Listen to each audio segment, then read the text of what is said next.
Whenever I tell someone that I make pens as a hobby, they always curiously ask how. This pen's going to be made out of stabilized spalded hackberry. Hackberry is a hardwood also known as sugarberry or hoop ash. It grows in the eastern half of the United States and southern Canada.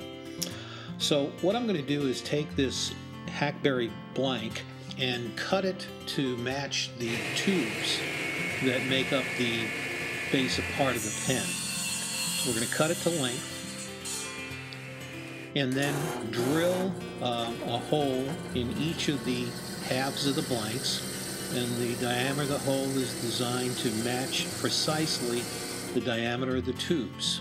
Now we rough the tubes up so that they'll stick a little bit better. Use a special adhesive and put the tubes into the upper and lower half of the pen blank. It's important not to get the glue inside the tube, but it's also important to ensure that the tubes are glued pretty strongly to the blanks. So I'll do that for both halves, and then I'm going to put the first half into my bench vise, and I'll use a special drill bit and face on the drill to square up the end of the blank, and we'll know that it's done when you can see the shiny brass of the tube. Now once both of those blanks are drilled properly, we're going to put them onto the mandrel.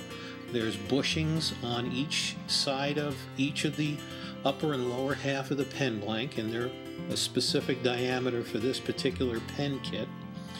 And again, here's the last bushing.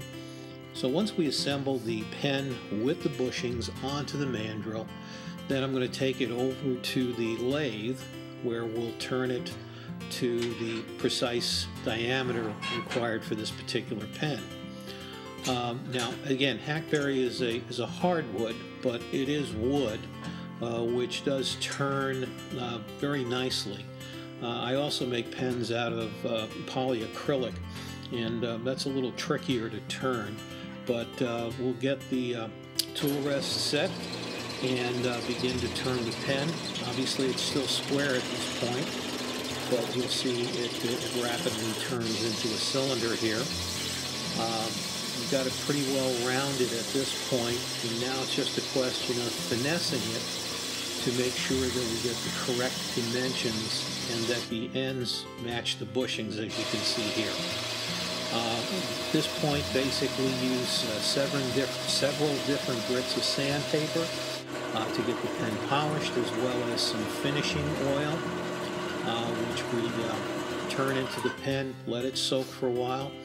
Then we'll remove the mandrel from the lathe, and then remove the pen blanks from the mandrel, and you can see we're getting closer to completed pen.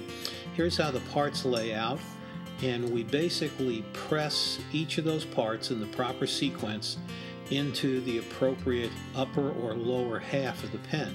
So this is a twist pen, and as you'll see, to change the ink cartridge, you unscrew the top.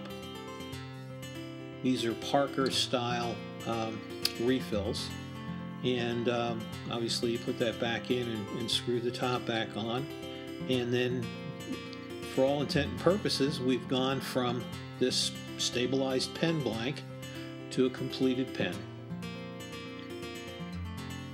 Now, I made this pen for a colleague of mine at work, so John, I hope you enjoy your new pen and your new assignment in Seattle.